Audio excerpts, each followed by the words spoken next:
예수愛します愛します心注ぎ설교 중에 언제나 제일 앞자리에 앉는데 언제나 좋은 남자분이 있었어요. 그 목사님이 이걸 한번 깨워볼 수 없을까 하고 늘 이렇게 고민을 하다가 어느 날 주일학교 학생을 이제 하나 불러가지고, 야, 네가 옆에 앉아서 이분이 졸만할 때 옆구리를 좀 찔러줘. 그럼 내가 100엔 줄게 라고 이야기를 했습니다. 그래서 이제 정말 이 아이가 그렇게 했어요. 그래서 이 남자가 처음으로 졸지 않고 설교를 다 들었습니다. 그래서 한번 맛을 본 이 목사님이 그 다음 주에도 그 아이를 불러서, 얘야, 이번 주에도 너가 옆에 앉아서 옆구리를 찔러주면은 100엔 줄게. 그래, 그렇게 좀 해줄래? 하니까, 아유, 목사님, 할 수 없어요 라고 했어요. 아니, 옆에 앉아서 옆구리 한번 찌르고 100엔 받는데 좋은 것 아니야? 하니까, 아니에요. 그 아저씨가 저더러 옆구리 안 찌르면 200엔 줄게라고 했어요.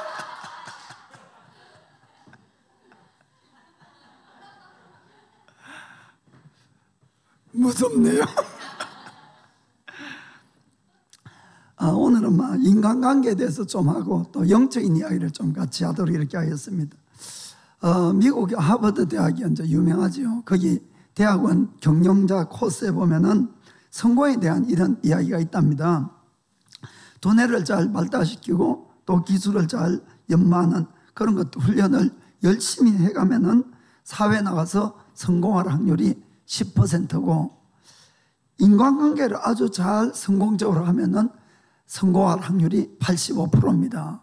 그래서 인간관계가 얼마나 중요하다는 것을 세상 사람들도 다 알고 있다, 이런 이야기입니다. 그래서 우리가 이 기독교는 관계 회복의 종교다, 이렇게 할 수도 있습니다. 그렇죠? 죄 때문에 사람들의 관계, 하나님과 사람의 관계가 다 깨어져 버린 것을 하나님의 아들이 대신 오셔가지고 십자가에 죽어주심으로 그 모든 관계 회복을 위해서 주님이 오셨잖아요. 그래서 하나님과 우리 인간의 관계를 회복하고 또 사람과 사람 사이에 관계 회복을 시켜준 것입니다. 그래서 우리가 정말 주의 말씀대로 잘 순종해 가면은 반드시 여러분들이 세상 나가서도 성공할 수 있다는 걸 믿기를 축복합니다. 자, 그럼 오늘 말씀을 먼저 좀 읽겠습니다. 로마서 12장 14절에서 19절까지 관계에 대한 이야기가 쭉 있습니다. 자, 너희를 핍박하는 자를 축복하라. 축복하고 저주하지 말라. 즐거워하는 자들로 함께 즐거워하고 우는 자들로 함께 울라. 서로 마음을 같이하며 높은 데 마음을 두지 말고 도리어 낮은 데 처하며 스스로 지혜 있는 채 말라. 아무에게도 악으로 악을 갚지 말고 모든 사람 앞에서 선한 일을 도모하라. 할 수 있거든 너희로서는 모든 사람으로 더불어 평화하라. 내 원 사랑하는 자들아, 너희가 친히 원수를 갚지 말고 진노하심에 맡기라. 기록되었으되 원수 갚는 것이 내게 있으니 내가 갚으리라고 주께서 말씀하시니라. 아멘. 지금 읽은 이 말씀들은 내가 이걸 좋아하고 안 좋아하고 관계없이, 또 이것을 실행하고 할 수 있다 없다에 관계없이 인간관계에 대한 하나님의 마음이란 것을 꼭 깨닫기를 원합니다. 사실 지금 쭉 읽으면서도 느끼겠지만은 우리 인간의 입장에서는 참 말씀을 지키기가 어려운 말씀들이 많이 있습니다. 막 어렵다기보다 불가능에 가까운 말씀들이죠. 그런데 주님께서는 왜 이런 말씀들을 우리에게 이야기할까 하는 것은 그것이 우리 인간들끼리 서로 가져야 할 관계성 속에서 하나님의 변함없는 뜻이다, 이런 이야기입니다. 아멘. 그리고 우리가 늘 성경 읽을 때에 우리의 관점에서만 성경을 읽으니까 이것이 어렵고 이해가 안 되고 또 불가능할 때가 많이 있습니다. 그러나 하나님의 입장에서 보면은 이해가 안 되는 것이 거의 없어요. 사실 다 될 수가 있습니다. 우리는 나에게 친절해야 하고 나를 잘 대해주는 이런 부드러운 사람들에게는 우리가 나의 이 아군으로 나의 편으로 이렇게 생각합니다. 그런데 나에게 대해서 좀 뭐 싫어하거나 또 나쁜 말을 하거나 나쁜 행동을 하면은 그런 것은 원수가 되는 거예요. 우리는 보기도 싫고 이렇게 됩니다. 그러나 하나님의 입장에서 보면은 착한 사람이나 나쁜 사람이나 사실 하나님이 만든 하나님의 자녀들이다, 이런 이야기입니다. 그럼 만약에 우리에게 많은 자녀들이 있을 때에 이런 사람 저런 사람 별별 사람 다 있겠죠. 그 안에는 좀 나쁜 애들도 있을 겁니다. 그러면은 그렇다고 해서 형제들끼리 막 싸우고 그 한 사람을 이지매하고 그런 것을 안 바랄 거예요. 그래도 너희들끼리는 착하게 지내라. 혹시 잘못된 애가 있으면 부모인 내가 혼을 내겠다, 그렇지 않겠습니까? 그 하나님도 사실 마찬가지라는 것입니다. 그래서 우리끼리는 어쨌든 용서하고 받아주고 화평하게 이렇게 지내라. 혹시 그 안에 나쁜 아이가 있으면 내가 직접 벌을 주겠다, 그 뜻입니다. 그래서 예수님도 똑같은 말씀을 하십니다. 마태복음 5장 44절 45절. 자, 나는 너희에게 이르노니 너희 원수를 사랑하며 너희를 핍박하는 자를 위하여 기도하라. 이같이 한즉 하늘에 계신 너희 아버지의 아들이 되리니 이는 하나님이 그 해를 악인과 선인에게 비추게 하시며 비를 의로운 자와 불의한 자에게 내려오심이니라. 아멘. 부모는 그 자녀들이 아버지를 닮기를 원합니다. 아멘. 여러분들 하나님 자녀십니까? 그럼 하나님 닮으셔야죠. 그 48절에는 그러므로 하늘에 계신 너희 아버지의 온전하신 바 같이 너희도 온전하라. 아멘. 그렇기 때문에 우리 입장이 아니라 하나님의 입장에서 보면은 말씀들을 이해가 할 수가 있습니다. 물론 그 말씀을 행한다 행하지 못한다 하는 것은 좀 감정적인 문제도 있고 하기 때문에 어렵겠지만은 아무튼 간에 우리가 이해는 할 수 있다, 이런 이야기입니다. 그러면은 오늘 읽은 말씀을 중심으로 먼저는 우리가 하나님이 어떤 관계들을 갖기를 원한가, 그것을 먼저 보겠습니다.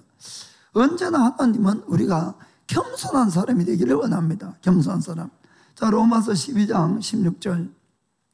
서로 마음을 같이 하며 높은 데 마음을 두지 말고 도리어 낮은 데 처하며 스스로 지혜 있는 채 말라. 아멘. 우리는 스스로 지혜 있는 채 할 때가 있지요. 없는 것도 자랑할 때가 있고, 인간의 이 본심 속에 늘 나를 좀 드러내고 싶어 합니다. 사실은 뭐 안 그런 체 하지만 다 똑같은 거예요. 여러분이 하잖아. 다 남들이 자기만 알아주길 원하고 칭찬하길 원하고 이러다 보니까 우쭐대고 뭐 이런 것들이 많아요. 그래, 옛날에 그 군대 가면은 자기 집에 금송아지 없는 사람이 없다 그러잖아요. 막 모르니까 다 막 자랑하는 거예요. 그런데 성경은 우리의 본성과는 다르게 언제나 겸손하라고 이렇게 이야기를 하는 것입니다. 그럼 이것을 우리 입장에서는 겸손하기가 좀 어렵습니다, 사실은. 그러나 이렇게 한번 생각해 봅시다. 여러분들이 누군가 여러분을 대할 때에 여러분에게 친절하게 대하는 사람에게는 여러분도 친절하게 대하기가 쉬워요. 그렇죠? 여러분에게 상냥하면은 여러분도 상냥하게 대할 수가 있습니다. 그런데 만약에 여러분 앞에 교만하고 거만한 사람이 나타나면은 어떻게 하고 싶어요? 한 대 쾅 치받고 싶죠. 자, 그러면은 우리가 인간관계 속에서 나를 뽐내고 싶더라도 겸손한 것이 훨씬 나에게 유리하다, 이런 이야기입니다. 하나님은 우리를 일부러 막 어디 가서 낮추고 뭐 이렇게 살아라 하는 것이 아니고 모든 관계 속에서 그것이 훨씬 우리에게 유익을 가져온다는 것을 말씀하는 것입니다. 그러면은 내가 교만한 사람을 내가 볼 때 나는 싫으면은 내가 남들에게 교만한 사람이 되면 안 되는 거예요. 그럼 남이 나를 싫어합니다. 분명히 이거는. 나는 내가 막 이것 자랑하고 싶고 저것 자랑하고 싶고 그럴지 몰라도. 그래서 잠언에는 18장 12절에 이렇게 말씀합니다. 사람의 마음의 교만은 멸망의 선봉이요 겸손은 존귀의 앞잡이니라. 아멘. 그래서 우리가 겸손한 것은 그냥 내가 낮춰서 늘 굽신거리라 그 뜻이 아닙니다, 여러분. 내가 늘 마음을 낮추고 남을 나보다 낮게 생각하는 그런 생활을 하면은 어느 순간부터 남들이 다 나를 귀히 여기고 높여주는 겁니다. 그걸 꼭 믿으시길 바랍니다. 그 다음 두 번째는 마음을 주는 이웃이 되어라. 마음을 주는 이웃. 자, 로마서 12장 15절. 즐거워하는 자들로 함께 즐거워하고 우는 자들로 함께 울라. 아멘. 우리가 기쁜 일이 있을 때는 누군가가 기쁜 일을 함께 나누면 어떻게 됩니까? 그 기쁨이 배로 됩니다. 언제나 기쁨이. 슬픔은 슬플 때 누가 와서 위로하고 함께 나누면 슬픔은 반이 되는 거예요. 그래서 정말 우리가 즐거워하는 자로 함께 즐거워하고 우는 자와 함께 우는 것이 참 중요한 겁니다. 그렇게 함으로 기쁨은 더 커지고 슬픔은 적어지기 때문에 여러분들이 아주 멋진 이 구경이나 뭐 경치가 있는데 이런 데 가서 혼자 서 있어 보세요. 얼마나 외로운지. 누군가 같이 봐야지 이게 기쁜 거예요. 이게 참 신기합니다. 그래서 누군가 그걸 같이 나눌 사람이 있을 때 그 기쁨이 훨씬 커지는 겁니다. 그 우리가 그런데 이제 누구를 위로하거나 또 누구와 기뻐할 때에 정말 마음에서 우러나서 해야 됩니다. 사람은 영적인 존재이기 때문에 이 사람이 겉모양으로만 그렇게 하는지 마음에까지 그렇게 하는지 그걸 다 느끼게 되는 겁니다. 그래서 우리가 주의해야 됩니다. 그런데 우리가 한 가지 제가 이제 질문을 할게요. 혹시 여러분 중에 아주 친한 분이 있는데 그분에게 정말 불행한 일이 닥쳤어요. 그때에 여러분이 가서 정말 마음으로 그분을 위로하기가 쉬운지, 여러분이 아주 친한 사람이 너무너무 잘 되고 너무너무 축복을 받았어요. 그걸 가서 마음으로 기뻐하고 함께 기뻐해 줄 수 있는 것이 쉬운지, 어떤 것이 쉽습니까? 첫 번째, 솔직하지. 그렇습니다. 참 이 사람이 기뻐할 때 더 기뻐해 줄 것 같은데 그게 잘 안 되는 거, 이게 참 인간이 아주 초한 그런 모습이 있는 겁니다. 특별히 이게 잘 아는 사람일수록 더 힘든 거래요. 그게 아예 모르는 사람이 복 받았으면 저 사람 복 받은 모양이다. 가끔 수백억짜리 복권 맞고 하잖아요. 그 모르는 사람이니까 괜찮을 것 같다. 바로 옆에 사람이 그 복권 맞았으면 참이 안 올 것 같아요. 제가 이번에 이제 평창 올림픽이 있고 그 아마 전후인 것 같은데 그때 일본에 아주 유명한 스키 점프 선수가 있어요. 점프 스키. 일본이 잘하죠. 그래서 이제 1998년도 나가노에서 이제 동계 올림픽을 했는데 그때 일본이 단체전 금메달을 땄어요. 그런데 이제 그 선수는 대표팀에서 그때 선발이 안 됐어요. 이 선수가. 그 얼마나 그냥 얼마나 억울한지. 그런데 이제 벌써 2000년, 거의 20년이 됐으니까 이분이 솔직하게 이야기를 하더라고요. 그때의 심정을. 자기가 대표팀에서 안 뽑히고 이제 다른 선수들이 이제 점프를 하게 됐는데 자기는 이제 응원석에 앉아서 막 열심히 겉으로 응원하지만은 일본 선수가 점프할 때마다 떨어지라.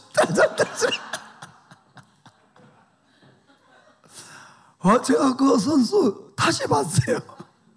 왜냐하면은 어떻게 우리가 솔직할 수 있습니까? 전 일본 사람이 다 보고 있는데 떨어져. 외국 선수가 점프하면 떠날라라더라. 그랬다는 거예요. 정말 이게 어쩔 수 없는 우리 인간들의 그런 속성인 것 같습니다. 그래서 정말 남을 마음으로 축복한다는 것은 그건 쉽지 않아요. 사실은 그게 어디서부터 출발했는가 하면은 우리의 인류의 조상이 처음 태어난 사람이 누구예요? 가인과 아벨이죠. 처음 만들어진 사람은 처음 만들어진 건 아담과 하고 처음 태어난 사람은 가인과 아벨입니다. 그 둘이가 형제잖아요, 형제. 그런데 하나님이 가인의 제사는 받고 그 아벨의 제사는 받고 가인의 제사를 안 받으니까 형이 뿔이 난 거예요. 그 결국 하나님이 너 죄를 조심해라 하는데도 동생을 죽여버리잖아요. 그 얼마나 인간 속에 있는 이 시기하고 질투하고 미워하는 이 마음이 큰가를 알 수가 있어요. 이것이 흘러오기 때문에 이것을 극복한다는 것은 정말 어려운 일입니다. 그런데 딱 우리가 어떤 한 사람에게는 질투하지 않는 사람이 있어요. 그 사람이 아무리 잘 되고 복을 받고 뭐 잘 되면 잘 될수록 질투는커녕 더 기뻐하는 대상이 있거든요. 누굽니까? 그렇죠. 자기 자식들이지요. 그래서 하나님은 아버지의 마음을 가지라는 거예요. 하나님의 아버지의 마음을 가지라. 아멘. 그런데 그게 이제 쉽지 않으니까 나중에 어떻게 해야 되는가 하는 걸 좀 생각해 보겠습니다. 그 다음에 세 번째는 우리가 저주할 일이 있어도 저주하지 말고 축복하는 사람이 되라고 이야기를 합니다. 자, 로마서 12장 14절. 자, 너희를 핍박하는 자를 축복하라. 축복하고 저주하지 말라. 17절에 아무에게도 악으로 악을 갚지 말고 모든 사람 앞에서 선한 일을 도모하라. 아멘. 사실 우리는 구약 시대의 율법이 때로는 좀 마음에 들 때도 있어요. 이에는 이, 눈에는 눈, 이러면 그러면 이 속이 좀 시원할 것 같은데, 아니 이거 막 핍박하고 뭘 해도 그냥 참고 견디고 오히려 축복하고 막 이러는 거예요. 그러니까 그런 것들이 이 마음에 좀 우리가 안 드는 겁니다. 그런데 그것도 주님께서 다 이유가 있어서 그렇다는 것을 우리는 깨달아야 됩니다. 무슨 이야기하면은 영적인 모든 법칙도 뿌리는 대로 거두게 되어 있는 것이에요. 축복을 뿌리면 축복을 거둡니다. 저주를 뿌리면 저주를 거두는 거예요. 그래서 주님은 다만 우리를 정말 좀 세상 말로 좀 병신 만들려고 그러는 것이 아니고 우리의 복을 위해서 하나님께서 이런 말씀들을 주시는 거예요. 그러니까 너희 주에서 아무리 너희들에게 핍박하고 뭐 이런 걸 해도 너는 그러지 말라는 거예요. 그래서 예수님께서 이 제자들을 전도를 보낼 때 이렇게 말씀합니다. 누가복음 10장 5절 6절 보면은 어느 집에 들어가든지 먼저 말하되 이 집이 평안할지어다 하라. 그 집을 향해서 복을 빌라는 거예요. 어떤 사람을 만나도 복을 빌으라. 그럼 6절에 만일 평안을 받을 사람이 거기에 있으면 너희 빈 평안이 그에게 머물 것이요 그렇지 않으면 너에게로 돌아오리라. 아멘. 결국 그 평안을 빌어서 서로 화평케 되면 좋은데 그 사람이 그걸 받을 그릇이 안 되면 다 돌아온다 이런 이야기입니다. 그러니까 끊임없이 우리는 이 축복을 해야 되는 거죠. 그러면서 이제 속으로는 평안을 빌면서 평안 받을 사람이 없기를 바랍니다. 이러시면 더 안 되는 거죠. 하나님 먼저 우리 중심을 보시니까 그 진짜로 평안 받기를 원해서 그렇게 하시면 됩니다. 그러면 이제 이게 돌아오게 되는 겁니다. 그리고 베드로도 똑같은 이야기를 합니다. 베드로전서 3장 9절에도 악을 악으로 욕을 욕으로 갚지 말고 도리어 복을 빌라. 이를 위하여 너희가 부르심을 입었으니 이는 복을 유업으로 받게 하려 하심이라. 아멘. 결국 내가 화난다고 저주하고 악을 뿌리고 이렇게 하면은 그것이 결국 나한테 또 다 돌아오게 돼 있다는 것입니다. 그래서 베드로도 오히려 그런 일이 생기더라도 너희는 복을 빌으라 이렇게 말씀하고 있는 것입니다. 그래서 주님은 언제나 우리를 위해서 이런 말씀들이 있는 것이지 우리를 어디 가서 정말 좀 모자란 사람 만들려고 한 건 아니라는 걸 아시길 바랍니다. 그리고 또 하나는 어떤 우리가 억울한 일을 당해도 주님의 심판에 늘 맡기는 사람이 되어야 됩니다. 참 이것도 중요합니다. 자, 로마서 12장 19절에 내 사랑하는 자들아 너희가 친히 원수를 갚지 말고 진노하심에 맡기라. 기록되었으되 원수 갚는 것이 내게 있으니 내가 갚으리라고 주께서 말씀하시니라. 자, 21절도 악에게 지지 말고 선으로 악을 이기라. 아멘. 세상에는 악한 일을 당할 때가 있습니다. 그런데 그때마다 크리스찬들의 싸움은 악을 악으로 갚는 것이 아니고 지지 않되 선으로 늘 악을 이겨야 된다. 이것이 크리스찬들의 특징인 거예요. 이렇게 살아야 되는 것입니다. 우리가 살아가면서 반드시 겪는 일이 몇 가지 있는데 그 중에 하나가 꼭 사람들 사이 오해가 생긴다 이런 이야기입니다. 이 뭐 가족 안에도 그런 일이 일어나고 그리고 또 한 가지는 부당한 일을 반드시 당할 때가 있습니다, 여러분. 그리고 실제로는 부당한 일은 아닌데도 내가 그래 느낄 때도 있는 것이에요. 그래서 오해도 있고 부당한 일도 이러면 막 속이 뒤집어지고 빨리 이걸 뭔가 해명을 해야 될 것 같고 빨리 이것을 해결해야 될 것 같은 그런 마음이 생기는데, 그럴 때 이제 해봤습니까? 그러면 이제 감정이 먼저 탁 앞서니까 내가 잘해도 감정적인 말을 하는 것 때문에 나중에 내가 빌어야 될 때도 있지요. 내가 잘못했다고. 그리고는 이 해결이 잘 되는 것이 아니라 대부분 더 오해가 더 깊어지고 잘 안 될 경우가 더 많이 있습니다, 여러분. 여러분은 뭐 그런 분들이 없는 것 같아요. 저는 참 많이 겪었어요, 사실은. 제가 못돼서 그랬는지 몰라도. 그런데 그런 일이 있을 때에 그것을 해명해서 되는 것이 아닙니다. 물론 이야기하는 것이 잘못된 것은 아닙니다, 여러분. 그런데 이야기를 해보면은 이게 통하겠다 안 통하겠다 하는 걸 압니까 안 모릅니까? 알지요. 그러면은 안 통할 것 같으면 아예 더 이상 하지 마세요. 하면 할수록 이게 더 문제만 점점 복잡해지고 커지는 거예요. 그땐 정말로 주님 앞에 모든 걸 맡기셔야 됩니다. 문제뿐만 아니고 내 감정도 맡겨야 돼요, 여러분. 문제는 맡겼는데 감정은 늘 가지고 있다. 그러면 이게 맡긴 게 아닙니다, 여러분. 그래서 나의 이 정말 쓴 이 감정이나 정말 이 복잡하고 힘든 감정까지 다 맡기고 문제까지 맡기면은 하나님은 정말 공평하세요. 반드시 이것을 다 올바르게 밝혀주시고 정말 정리를 해주신다는 것을 꼭 믿기를 바랍니다. 사실은 그렇게 함으로 해서 우리가 예수님의 인격을 닮아가는 겁니다. 예수님을. 실제로 그 일에 본을 보이신 분이 예수님이세요. 베드로전서 2장 21절부터 좀 보겠습니다. 이를 위하여 너희가 부르심을 입었으니 그리스도도 너희를 위하여 고난을 받아서 너에게 본을 끼쳐 그 자취를 따라오게 하려 하셨느니라. 자, 예수님이 우리에게 어떤 본을 보이시고 어떤 길을 따라오기를 원했는가? 그 다음 보겠습니다. 저는 죄를 범치 아니하시고 그 입에 괴사도 없으시며 욕을 받으시되 대신 욕하지 아니하시고 고난을 받으시되 위협하지 아니하시고 오직 공의로 심판하시는 자에 부탁하시며. 아멘. 죄가 전혀 없음에도 불구하고 예수님도 욕받으시고 고난도 받으시고 별걸 다 당하신 것이에요. 얼마나 할 말 많겠습니까? 얼마나 따질 것이 많겠어요? 얼마나 복수하고 싶겠습니까? 그러나 그 모든 것을 공의로 심판하시는 하나님께 맡겼다는 겁니다. 아멘.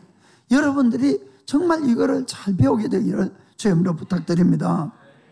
우리가 예수를 믿는다는 뜻은 주님이 말씀한 말씀을 내가 받아들이는 거예요. 내 감정이 맞든 안 맞든 이해가 되든 안 되든. 그래서 그 말씀을 내 삶에 적용을 할 때에 그 말씀대로 기적이 일어나는 겁니다. 그런데 말씀이 내 마음에 안 드는 그 감정이나 전혀 내가 받아들일 수 없다고 그걸 내가 안 받아들이게 되면은 절대로 믿음도 자라지 않고 나의 성품도 성장도 하지 않고 언제나 그대로 있다, 이런 이야기입니다. 아멘. 다윗은 참 하나님을 잘 아는 사람이었어요. 정말 다윗은. 그렇다고 다윗이 완전 사람은 아니었습니다. 다윗도 아주 큰 죄를 지었지요.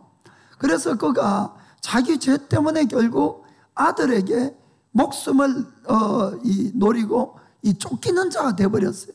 그 아들하고는 싸울 수가 없잖아요. 그래서 예루살렘 성을 비우고 머리를 가리고 울면서 그 예루살렘 성을 떠나게 되는 겁니다. 그리고 그 다윗은 그것이 자기 죄라는 것도 알았어. 죄 때문에 그렇다는 것도. 그런데 이제 가는데 이 지난번 왕이었던 사울 왕의 이 친족, 그러니까 이제 친척 중에 시므이라는 사람이 있었어요. 그자가 나와가지고는 막 다윗을 저주하고 돌을 던지고 막 이렇게 하는 것이. 그러니까 다윗 옆에는 장군들이 수두룩하게 있지 않습니까? 막 화가 난 거예요, 다들. 게다가 이 다른 장군들은 차라리 그 성에서 이 싸우면은 자기들이 이길 것 같은데 왕이 우리가 가자 그러니까 할 수 없이 따라가고 있는 마당이니까 그 모든 분노를 거기에다 확 퍼볼 수가 있죠. 다윗도 그럴 수가 있는 겁니다. 그런데 다윗은 그렇게 하지 않는 것이에요. 그리고 시므이가 다윗을 저주하는 것은 전혀 부당한 일입니다. 다윗이 사울 왕을 죽여서 왕이 된 것도 아니고 쫓아낸 것도 아닌데, 그러니까 전혀 부당하지만은 다윗은 알한 것이에요. 자기가 지금 이 억울함을 당하는 것을 잘 참고 견디면은 하나님이 그걸 복으로 갚아줄 거예요. 그걸 알한 거예요. 여러분, 이걸 정말 잘 깨달으셔야 됩니다. 그래서 그가 주위에 있는 장군들이 저놈을 당장 가서 쳐 죽이기를 허락한다 그럴 때 다윗이 그러지 말라는 거예요. 말리면서 이렇게 이야기를 합니다. 사무엘하 16장 12절에 혹시 여호와께서 나의 원통함을 감찰하시리니 오늘날 그 저주 까닭에 선으로 내게 갚아주시리라 하고. 아멘. 부당한 저주를 받는 것을 참고 견딘 것 때문에 반드시 선으로 좋은 것으로 자기에게 갚아줄 거다. 정말 그렇습니다, 여러분. 정말 우리가 억울한 일을 당하거나 부당한 처벌을 받거나 오해를 사거나 하면 정말 너무 마음이 힘들어요. 너무나 괴로워요. 당장 가서 무슨 일을 내고 싶지만은 그때가 여러분 하나님 앞에 점수 딸 때입니다. 여러분, 이거 잘 깨달으셔야 돼. 제가 많이 해봐서 알아요. 여러분. 정말 그때 점수 딸 때. 오늘은 주제가 그것이 아니니까 이거 간증하려면 한도 없어요.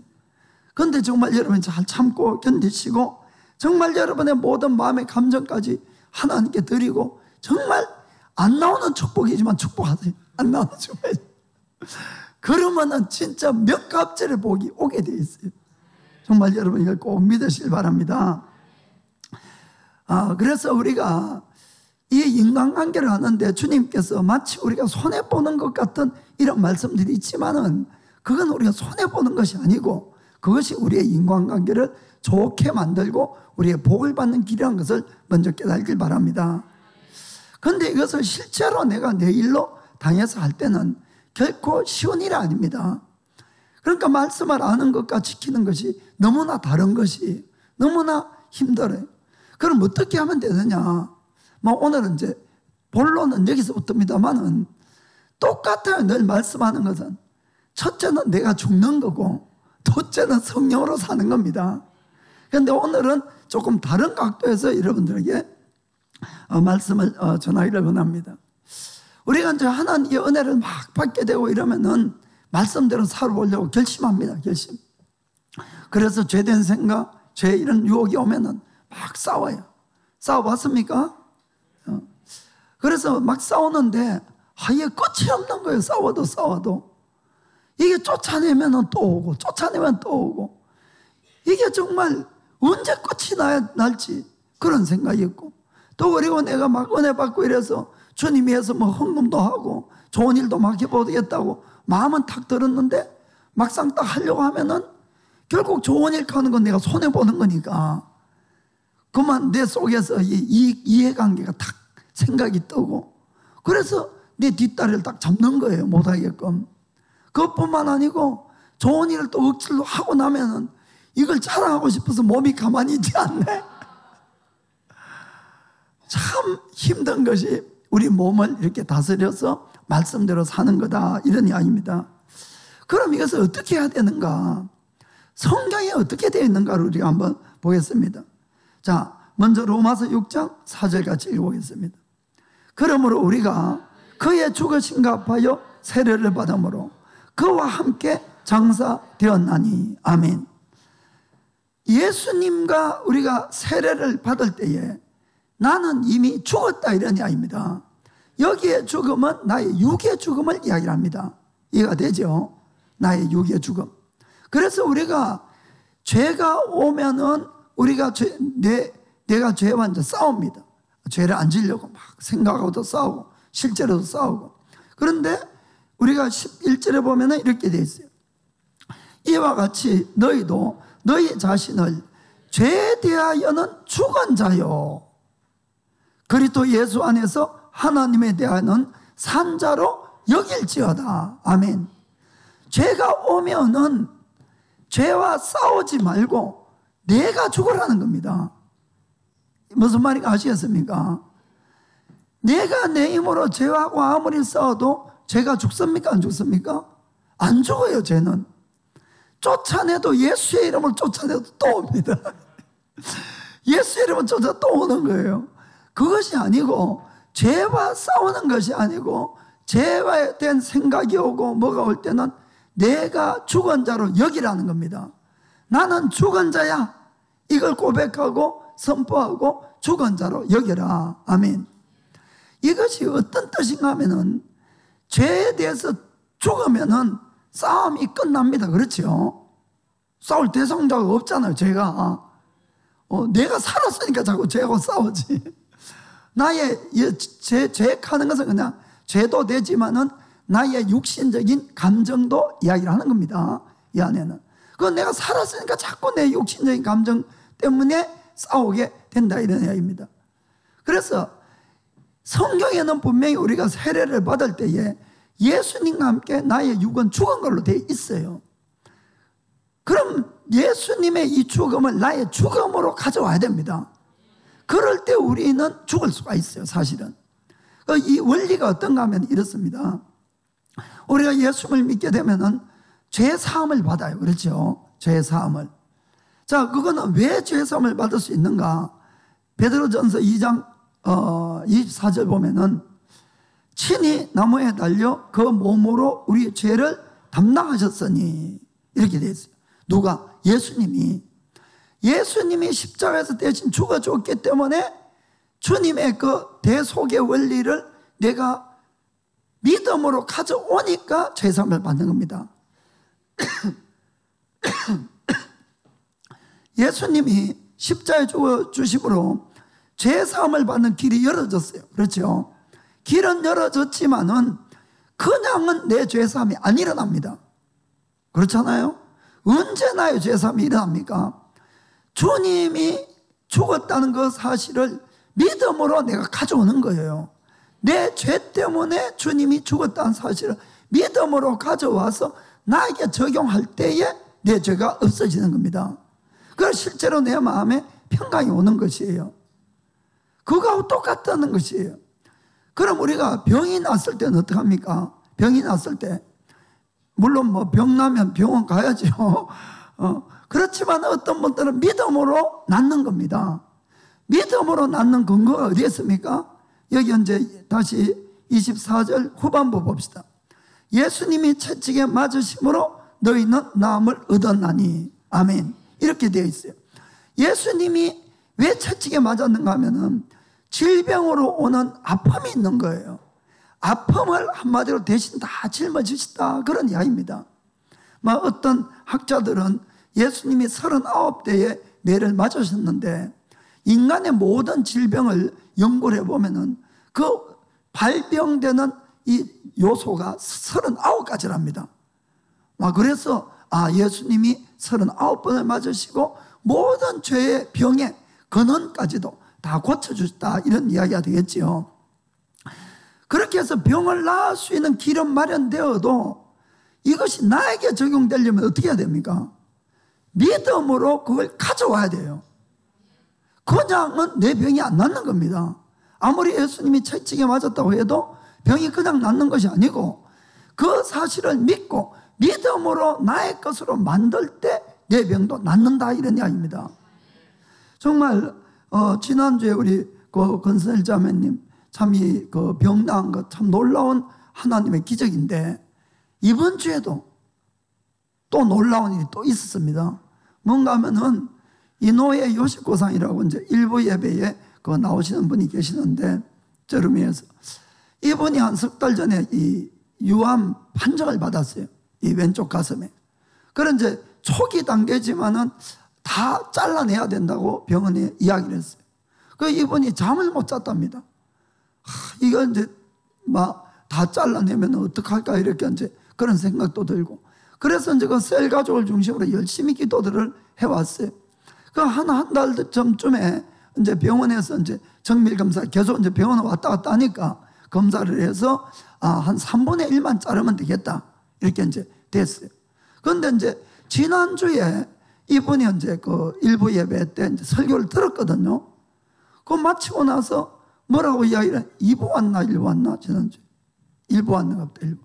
그 일부 예배 때 와가지고 설교를 듣고는 자기도 하나님이 암이 없어지게 해달라고 수술하기 전에 그 수술 날짜는 목요일 날 다 잡아놨어요. 목요일 날 암이 없어지게 기도해달라고 그래서 셀 가족을 비롯해서 옆에서 많은 사람들이 열심히 이제 기도를 했어요.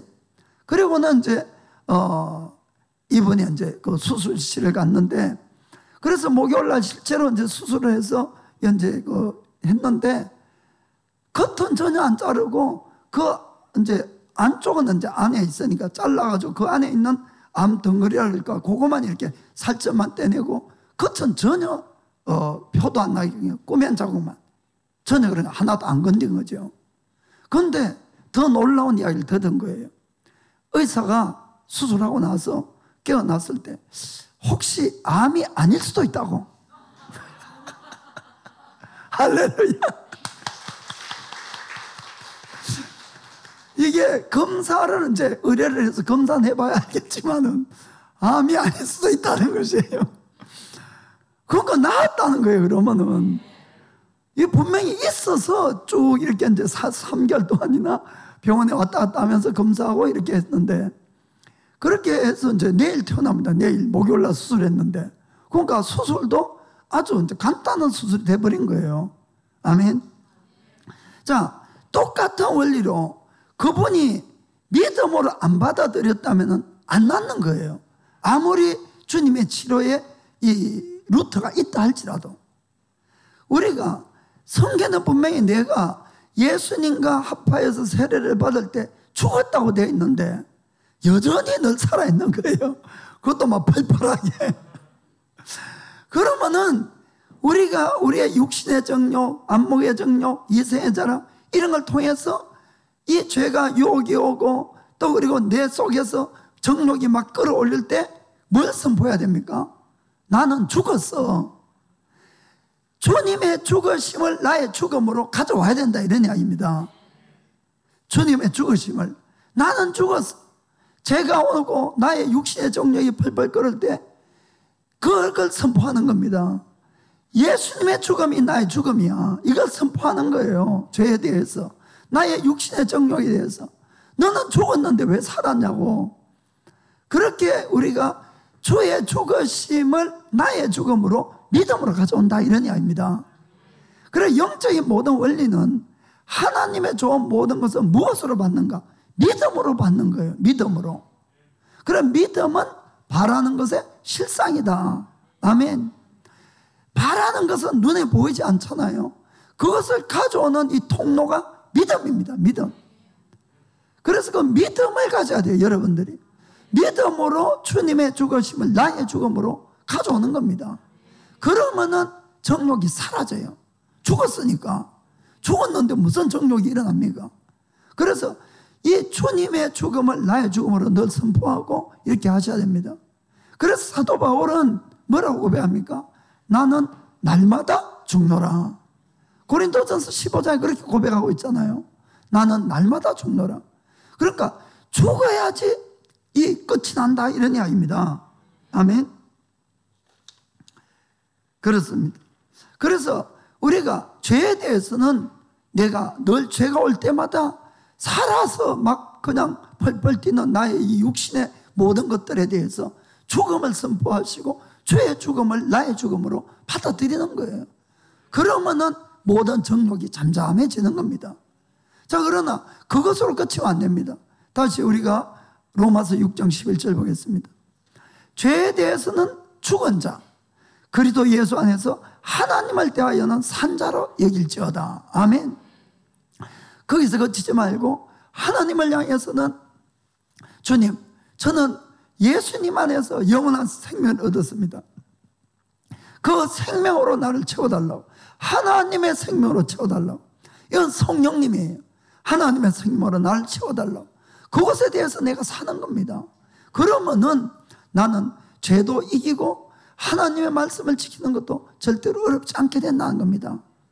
여러분들 이걸 꼭 실천을 해보시길 바랍니다. 우리가 은혜 받았다고 내 힘으로 내 욕심으로 선한 일도 해보고 죄하고 싸워보겠다는 많은 노력을 하는 분이 있어요. 사실 저도 많이 해봤고 안 되더라고요. 그게 안 돼. 그러고는 결국은 죄가 죽지 않으니까 절망해버리고 마는 겁니다. 로마서 7장에 사도 바울도 같은 경험을 했어요. 그래서 이런 고백을 한 겁니다. 로마서 7장 22절부터 24절에 내 속 사람으로는 하나님의 법을 즐거워하되 구원받았으니까 23절에 그런데 내 지체 속에, 이건 내 육신 속에서 하는 뜻입니다. 몸에서는 내 지체 속에서 한 다른 법이 내 마음의 법과 싸워 내 몸 속에 있는 죄의 법 아래로 나를 사로잡아 오는 것을 보는도다. 늘 싸우지만은 진다는 거예요. 그래서 24절에 오라 나는 공고한 사람이로다. 이 사망의 몸에서 누가 나를 건져내랴. 결국 이 고백이 되는 겁니다. 그래서 바울은 자기가 죽어야 된다는 것을 알았어요. 그래서 갈라디아서 2장 20절에 보면은 이런 고백을 하죠. 내가 그리스도와 함께 십자가에 못 박혔나니 그런즉 이제는 내가 산 것이 아니요 오직 내 안에 그리스도께서 사신 것이라. 이제 내가 육체 가운데 사는 것은 나를 사랑하사 나를 위하여 자기 몸을 버리신 하나님의 아들을 믿는 믿음 안에서 사는 것이라. 아멘. 그리스도와 함께 십자가에 못 박혀야 되는 겁니다. 나의 육신은 못 박히고 죽어야 되는 것이에요. 그럼 내 속에 계신 성령님께서 언제나 살아나시고 나를 통해서 역사하시는 것입니다. 아멘. 그래서 크리스찬들은 잘 죽는 것이 승리하는 거예요. 믿기를 축복합니다. 그럼 마지막으로는 오늘 제목을 보면은 영과 뭐라고 된 영혼 육의 통치 질서를 지켜라. 저도 이 제목 때문에 고민을 많이 했어요. 여러 번 뜯어고치다가 결국은 이렇게 했는데 뭐 말이 좀 알쏭달쏭할 수가 있겠습니다. 그러니까 좀 어렵게 생각되는 분은 그냥 조금만 참으세요. 곧 끝나니까. 제가 이 제목을 정한 것은 사실 책을 한 거니까 참 은혜를 받아서 제가 그 책에 있는 내용을 좀 소개하려고 합니다. 이 중국에서 태어나신 이 영적 거장 위치만닉 하는 분이 계세요. 이분은 영어도 아주 아마 1902년생으로 내가 기억하고 있는데 영어도 너무너무 잘하시는 그런 분이세요. 영적으로 아주 너무 잘 하시는데 이분의 영에 속한 사람 하는 책이 있는데 그 책 내용에 보면은 사람의 탄생에 대해서 이렇게 적혀 있어요. 창세기 2장 7절 보겠습니다. 여호와 하나님이 흙으로 사람을 지으시고 생기를 그 코에 불어넣으시니 사람이 생명이 된지라. 아멘.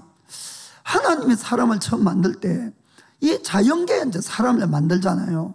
자연계에서 흙으로 사람을 만들었어요. 육입니다. 육 그게. 그런데 거기에 생명을 불어넣어야 되는데 생명은 어디서 오는가 하면 하나님에게만 생명이 있는 거예요. 하나님은 영이라고 되어 있어요. 영. 생명은 영적 세계에서만 있는 겁니다. 참 영원한 생명은. 그래서 그 영을 생기를 불어넣었는데 그래서 사람이 한국어 번역엔 생영이라 되어 있는데 실제로는 생혼이라고 적어야 맞습니다. 왜냐하면 living soul이라고 되어 있거든요. 그래서 살아있는 혼이 됐다 이런 이야기입니다. 이 혼이 그래서 이제 이게 왜 이런 이야기를 하는가 하면은 자연계 이 물질적인 세상과 영적인 세상, 영의 세계는 직접적으로 교통이 안 되는 겁니다. 직접적으로 교통이 안 되는데 생명을 불어넣기 위해서는 영의 통치가 영이 육 안으로 들어오기 위해서 그리고 그 통치를 받게 하기 위해서 그 중간에 혼이 만들어졌다 이런 뜻입니다. 막 그분이 이제 그렇게 설명을 해놨어요. 그리고 이제 성경도 찾아보니까 생명이 아니고 living soul 이렇게 생혼이다 이렇게 되어 있더라고요. 자, 그래서 이건 됐습니다. 그래서 이 영의 세계와 이 물질 세계, 이 자연 세계가 직접 통치가 안 되고 직접적으로 연결이 안 되니까 중간에 혼을 만들어 가지고 그 혼을 통해서 영은 혼에게 이야기를 하고 혼은 또 우리 몸의 이야기를 해서 이렇게 생명이 흘러가게끔 만들었다고 이렇게 되어 있습니다. 그리고는 사람을 여기에 생영, 생혼이라고 되어 있죠. 그래서 우리 한 사람 한 사람이 이 우리의 인격이 어디에 있는가 하면 내 혼에 있어요. 그렇죠. 내 마음에 인격. 인격하는 것은 지성과 감정과 의지, 이 세 가지를 이야기를 합니다. 그리고 인간에게는 특별히 자유의지라는 것이 있어요. 내가 하고 싶은 것, 그것이 어디 있는가 하면은 육에나 영에 있는 것이 아니고 내 혼에 자유의지가 있다, 이런 이야기입니다. 그래서 혼이 중심이 되어 있어요. 혼이. 그래서 이 혼은 밖으로는 우리의 몸을 통해서 이 물질 세계하고 연결이 되어 있고, 자연계와 혼이 안쪽으로는 자기의 영을 통해서 하나님과 연결이 되어 있는 겁니다. 그리고 혼이 중심이죠.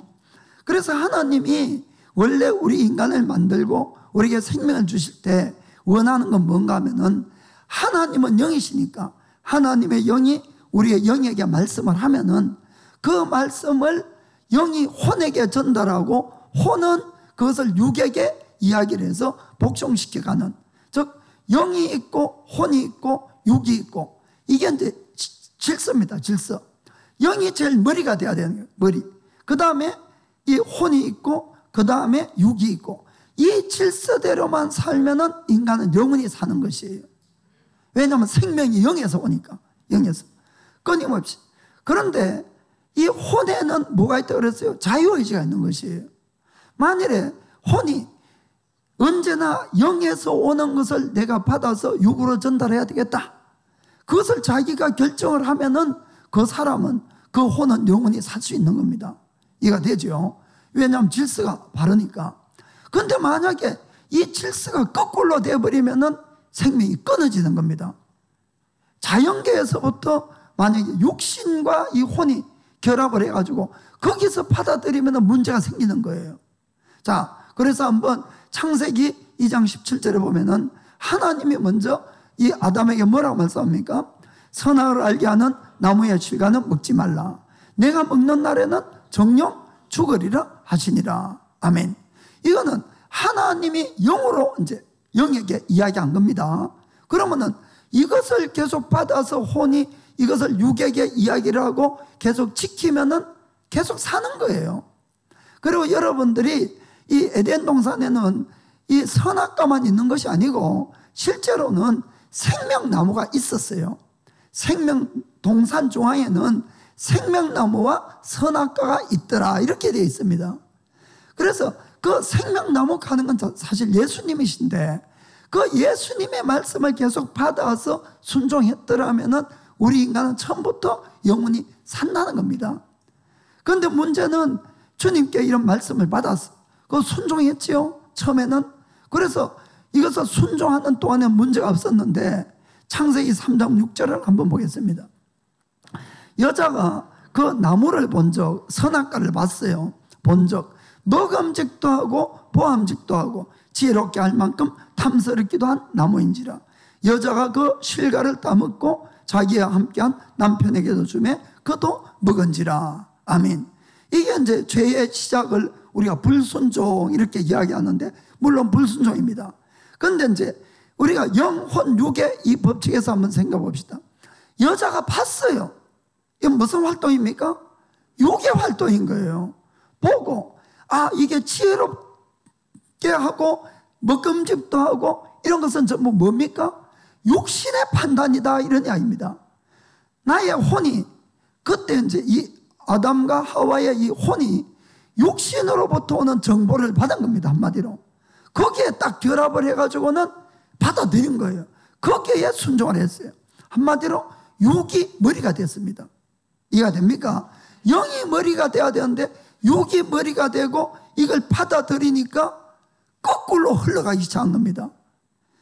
문제는 뭔가 하면은 자연계에는 어떠한 것이 아무리 보암직하고 먹음직하고 지혜롭게 할 만큼 하더라도 영생은 없는 거예요. 우리가 그걸 이해하셔야 된다는 겁니다. 자연계는 다 변하고 다 썩어 없어지고 다 이런 것들이에요. 생명은 오직 영에 있는 겁니다. 영에. 그래서 영과 혼과 육의 이 질서가 언제나 잘 맞춰지면은 영혼이 살 수가 있는데, 혼이 이 육의 것을 붙들기 시작한 겁니다. 그것이 들어와 버렸어요. 그러니까 영에게 오는 길도 막혀버리고 혼이 육에 오는 것을 받아들이기 시작한 겁니다, 이 사람이. 그러니까 죄가 그것부터 시작됐지만은 생명이 없는 걸 계속 받아들이니까 죽을 수밖에 없는 것이에요. 무슨 말인지 이해가 되십니까? 그래서 제가 이 말씀을 드리는 것은, 제가 그래서 이 책을 읽고 제가 깨달은 게 뭔가 하면은, 우리에게 끊임없이 많은 생각들이 있습니다. 끊임없이. 그때마다 지금 나는 영의 지배를 받고 있는가, 육의 지배를 받고 있는가, 이걸 좀 생각해 보자는 겁니다. 만일에 여러분들이 내가 영의 지배를 받고 있다면 계속 받으세요, 그거는. 그러나 혹시 내가 육의 지배를 받고 있다 생각하면 벗어버려야 됩니다. 죽어야 됩니다. 그거에 대해서는. 그것에 대해서 내가 죽음을 선포하고 죽고 영에 대해서 붙들려고 이렇게 하셔야 돼요. 그러면은 판단이 되게 쉬워지더라고요, 내가 이 책을 읽고. 그래서 제가 이제 소개하는 겁니다, 이렇게. 아멘. 그래서 우리가 성경을 읽어보면은 육을 따라가는 자는 반드시 죽는다고 이렇게 항상 적혀 있는 것이에요. 자, 로마서 8장 13절에 구원을 받아도 너희가 육신대로 살면 반드시 죽을 것이로되 영으로서 몸의 행실을 죽이면 살리니. 아멘. 이해가 되십니까? 육신의 것은 아무리 좋아도 생명이 없다는 것이에요. 생명이 없는. 그래서 이 아담과 하가 그 불순종 때문에 영혼 육의 이 질서가 깨어져 버린 것이에요. 육이 머리가 되어버린 경우가 너무나 많고, 그것을 통해서 받아들인 것은 어떤 것도 생명을 가져올 수 없다는 것을 좀 깨닫길 원합니다. 예수님도 같은 말씀을 하십니다. 요한복음 6장 63절 보면은, 살리는 것은 영이니 육은 무익하니라. 내가 너에게 이런 말이 영이요 생명이라. 아멘. 여기 예수님은 육은 무익하다고 이렇게 말씀을 하셨습니다. 사실 육도 보암직도 하고 먹음직도 하고 지혜롭게 할 만한 것도 많이 있어요, 사실은. 그렇지 않습니까? 육으로 하는 선행도 있고 많이 있어요. 그럼에도 불구하고 육으로 하는 것은 어떠한 것도 무익하다는 겁니다. 왜냐하면 생명을 가져오지 못한다는 그 뜻이에요. 그래서 살리는 것은 영이라는 겁니다. 영. 그리고 내가 너에게 이 말이, 주님의 말씀이 바로 영이고 생명이다. 이걸 여러분들이 꼭 깨닫길 원합니다. 우리 인간의 중심은 혼이라고 그랬어요. 그래서 예수 믿고 나면은 편한 것이 아니고 갈등이 생깁니다. 사실은 그때부터. 그것이 당연한 것이에요. 왜냐하면은 우리가 예수 믿기 전에는 어디에서만 왔어요? 육에서만 왔으니까. 육에서만. 예수님을 믿고 나니까 영에서 오기 시작한 것이, 영이 떨어져가지고. 그러니까 골치 아픈 거야, 한마디로. 그래서 예수 안 믿었으면 괜히 믿어가지고. 그러나 그것이 절대로 아닙니다, 여러분. 그래서 갈라디아서 5장 17절에 이렇게 되어 있죠. 육체의 소욕은 성령을 거스리고 성령의 소욕은 육체를 거스리나니 이 둘이 서로 대적함으로 너희의 원하는 것을 하지 못하게 하려 함이니라. 아멘. 육신의 생각은 결국 하나님과 원수되는 것이라 그랬잖아요. 그러니까 육신의 소욕은 성령님 하나님께 영으로부터 오는 생명을 거부하는 겁니다. 계속 거부하는 것. 그러나 구원받은 우리는 성령님이 너 그거 따라가면 죽어, 안 돼, 계속 이렇게 말씀하는 거예요. 그러니까 예수님 믿고 나서 골치 아프고 고민해야 되는 것이 사실입니다. 예수 믿고 고민 없다, 이거 문제 있는 거예요. 이거는 정말로 완전히 죽었든지 아니면 구원 못 받았든지 둘 중에 하나겠죠. 그래서 이 고민이 일어나는 겁니다. 그러나 분명히 기억해야 될 것은 육신을 따라가면 안 된다는 겁니다. 육신 따라가면 어떤 일이 생깁니까? 19절 21절 읽어볼게요. 육체의 일은 현저하니 곧 음행과 더러운 것과 호색과 그 다음에 투기와 술취함과 방탕함과 또 그와 같은 것들이라. 전에도 너에게 경계한 것 같이 또 경계하노니 이런 일을 하는 자들은 하나님의 나라를 유업으로 받지 못할 것이요. 아멘. 그러니까 절대로 내가 육신을 따라가면 안 됩니다, 여러분. 구원 받았다고 해도 육신을 따라가면 죽는다 그랬어요. 그래서 여러분들이 육신에 대한 것이 올 때마다 뭘 선포해라? 죽었다고 왔어. 죽었다. 자, 그래서 갈라디아서 5장 24절에 그리스도 예수의 사람들은 육체와 함께 그 정과 욕심을 십자가에 못 박았느니라. 아멘. 끊임없이 죽어야 됩니다. 그러니까 그래서 육신의 생각이 올 때마다 싸우려 하지 말고 죽음을 선포하고 그리스도의 죽음을 내 죽음으로 하세요. 그러면은 이게 뭐 아무리 와서 막 알랑거리든 뭐든 죽었는데 뭐 그래 끝나는 게 그러면은 그거 물러가면은 그 다음에는 주님에 대해서는 산자가 돼야 됩니다. 이걸 또 빼먹으면 안 되죠. 그래서 16절에 내가 이르노니 너희는 성령을 쫓아 행하라. 그리하면 육체의 욕심을 이루지 아니하리라. 아멘. 그래서 죄나 육신의 정욕이 올 때는 늘 죽음을 선포하고 난 죽었어. 예수님의 죽음을 내 죽음으로 하나님에 대해서는 산자로 여겨라. 아멘. 그래서 늘 성령 충만을 추구하고 이렇게 하면은 우리가 그렇게 신앙생활이 어렵지 않습니다, 여러분. 그리고 여러분들이 정말 성령과 동행하는 것들을 자꾸 경험하게 되면은 정말 기뻐요. 놀라운 기적들도 많이 일어나고 생각지도 못한 일들이 일어납니다. 그래서 여러분들이 오늘부터 내가 뭔가 확 이 생각이 오고 결정하고 할 때마다 지금 내가 이 육신을 따라가는 건지 내가 영을 따라가는 건지 그걸 잘 판단하셔서 육신에 대한 것들은 계속 죽음을 선포하고 죽으시고 그리고 오직 하나님에 대해서 산자가 된다면 반드시 놀라운 정말 일들이 여러분 중에 일어날 줄 믿습니다. 축복합니다. 기도할게요.